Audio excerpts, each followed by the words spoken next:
pagi Opa Oma, Bapak Ibu, Saudara yang terkasih dalam Kristus. Kembali lagi bersama saya Noni dan rekan saya Fedi. Pada pagi hari ini kita juga kedatangan narasumber yang ganteng sekali, seorang Romo muda. Dia adalah Romo Antonius Gede Ekadana Putra. Selamat datang Romo Tony. Terima kasih. Wow, puji Tuhan. Apa kabarnya Romo Tony? Puji Tuhan, sehat selalu. Wow, luar biasa, puji Tuhan Romo. Dan juga kita kedatangan Oma yang periang sekali, penuh senyum. Dia adalah Oma Fang. Wow, terima kasih Oma Fang sudah datang pada pagi hari ini. Baik, senang sekali hari ini kita berjumpa kembali dalam acara Oke, hari ini orang kudus hari ini. Oke. Hari ini Jumat 22 September 2023. Dalam bulan kitab suci ini Gereja Katolik memperingati orang kudus. Siapa Feby? Ya, baik, hari ini kita memperingati Santo Thomas dari Villanova. Dan kita juga akan membahas tentang Santo Thomas ini dari Villanova. Oke, baik. Langsung saja kita berikan kesempatan kepada Romo kita untuk menjelaskan tentang siapa sih Santo Thomas dari Villanova ini. Silakan Romo. Santo Thomas dari Villanova, ya, sebuah tempat di Spanyol. Santo Thomas dari Villanova tumbuh dalam keluarga yang sangat berkecukupan, ya, berkecukupan, dan juga orang tuanya sangat dermawan. Jadi ayah ibunya sering membagikan kebutuhan pokok kepada orang-orang yang miskin di sekitar wilayahnya. Dan dalam situasi lingkup itu bertumbuhlah Santo Thomas dari Villanova ini. Dia juga dikaruniai kemampuan kecerdasan yang sangat luar biasa. Maka di usia 16 tahun dia sudah masuk universitas. Ya, di sana dia mengenyam pendidikan selama kurang lebih 10 tahun dan keluar, lulus maksudnya, kemudian menjadi seorang profesor. Nah, luar biasa, dan dia mengajar filsafat, logika, dan juga seni. Ya. Dalam karirnya yang sangat bagus itu, ternyata dia tidak menemukan kebahagiaan ternyata. Ya, sekalipun semuanya lancar, dia punya yang dia perlukan untuk hidupnya baik, tapi ternyata dia tidak menemukan kebahagiaan. Muncul dorongan besar dalam hati Thomas untuk mau masuk ke biara. Masuk ke biara dan punya passion, perhatian kepada orang-orang miskin. Dia ingin masuk ke biara dan juga ingin fokus pada pelayanan orang-orang miskin. Akhirnya dia memilih untuk masuk ke biara Santo Agustinus, biara Agustinian. Nah, di sana dia masuk formasi selama 2 tahun, dia ditabiskan menjadi seorang imam. Karena dia punya background pendidikan yang baik, maka ia berkembang menjadi seorang imam yang khotbahnya sangat luar biasa. Ya, khotbahnya sangat menarik, sangat luar biasa, mengubah orang. Akhirnya dia dipanggil sebagai pengkhotbah di sebuah kerajaan pada waktu itu. Ya, dipanggil untuk berkhotbah, mewartakan sabda Tuhan di dalam lingkup kerajaan. Nah, sekalipun demikian, dia dikenal orang, dia disukai, dikagumi orang karena kecakapannya dalam berkhotbah, tetapi dia tidak pernah melupakan apa yang menjadi motivasi awal. Dia ingin menjadi seorang imam. Dia tetap beri waktu untuk pelayanan kepada orang-orang miskin. Dia membantu kebutuhan dari orang-orang miskin.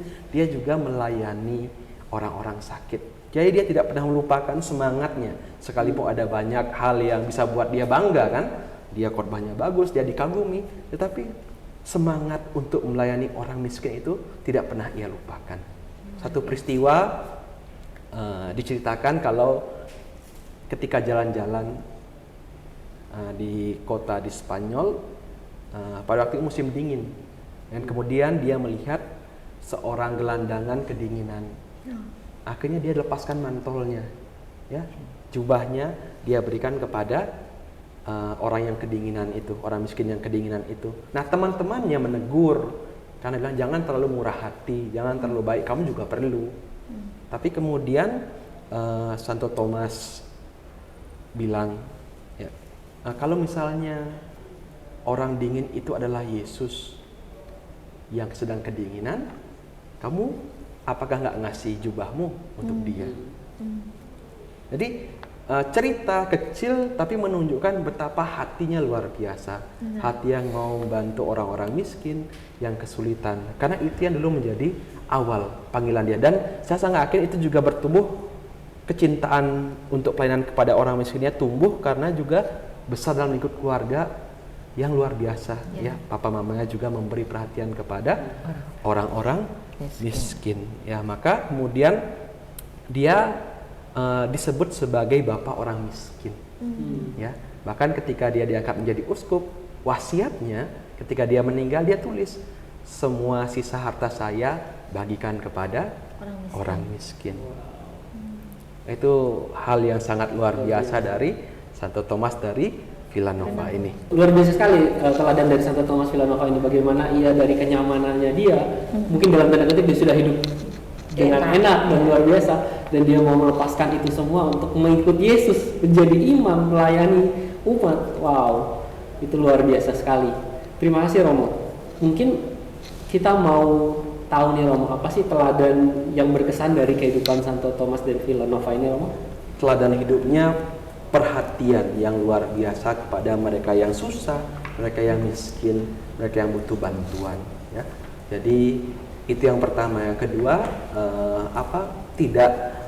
tidak kemudian lupa diri karena prestise, karena jabatan, karena begitu banyak orang mengagumi, kemudian tidak lupa diri. Selalu ingat bahwa ya saya juga ingin menjadi berkat untuk orang-orang yang kesulitan. Ya, itu Romo ingat kisah tentang seorang muda yang ketemu Yesus. Ya, seorang muda ketemu Yesus, dia tanya, "Guru, apa yang harus saya buat untuk memperoleh hidup yang kekal?" Semua sudah saya buat, ya, perintah Tuhan, Taurat Tuhan semua sudah saya lakukan, menghormati orang tua dan sebagainya. Tapi Yesus bilang apa yang terakhir? Menjual. Kalau mau jadi sempurna, jualah semua yang kamu miliki dan berikan kepada orang miskin. Nah, itu yang sulit. Itu yang menjadi juga saya rasa sangat relate kisah ini dengan apa yang dihidupi oleh Santo Thomas dari Villanova ini. Luar biasa sekali Romo. Mungkin kita mau ke oma kita yang penuh senyum ini. Apa yang harus kita contoh teladan? Mungkin oma mau bertanya kepada Romo atau mau memberikan kesaksian. Tapi kadang-kadang ya Romo ya, kita ini kan namanya orang awam ya. Keegoisan masih ada, pelayanan juga setengah-setengah. Kan gitu ya, benar nggak?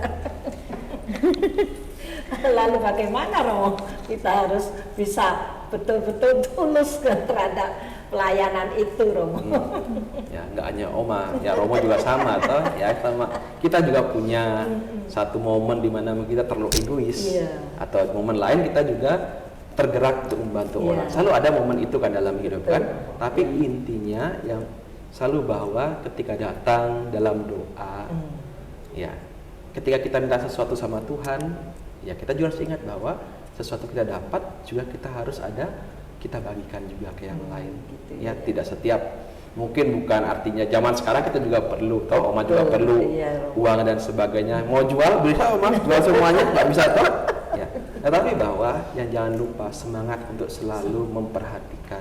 Ya, kalau ada waktu kesempatan yang Tuhan berikan, selalu ingat, oh mungkin Tuhan Yesus yang datang kepada kita, ya, untuk minta bantuan melalui orang itu, dan kita layani ya Tuhan Yesus melalui orang itu. Berbagi terhadap sesama. Ya. Ini ada pertanyaan buat Romo, Monik. Buat Romo. Dari diri Romo sendiri bisa nggak Romo mencontoh teladan Santo Thomas dari Villanova ini? Pasti sebuah kerinduan untuk mencontoh santo yang luar biasa ini, toh. Ya, tentu bahwa selalu, makanya dalam pelayanan selalu ingat bahwa mereka yang menderita, mereka yang sulit, ya itu pelayanan yang paling real. Dan untuk saya, ya setelah kita renungkan bersama ini, itu menjadi sebuah semangat. Benar. Ya, semangat untuk berjuang bahwa ya di tengah dunia zaman sekarang, di mana glamor, ya uang, kehormatan, jabatan menjadi yang diincar, kita justru semakin cari yang apa yang tidak diperhatikan orang-orang yang sulit. Gitu.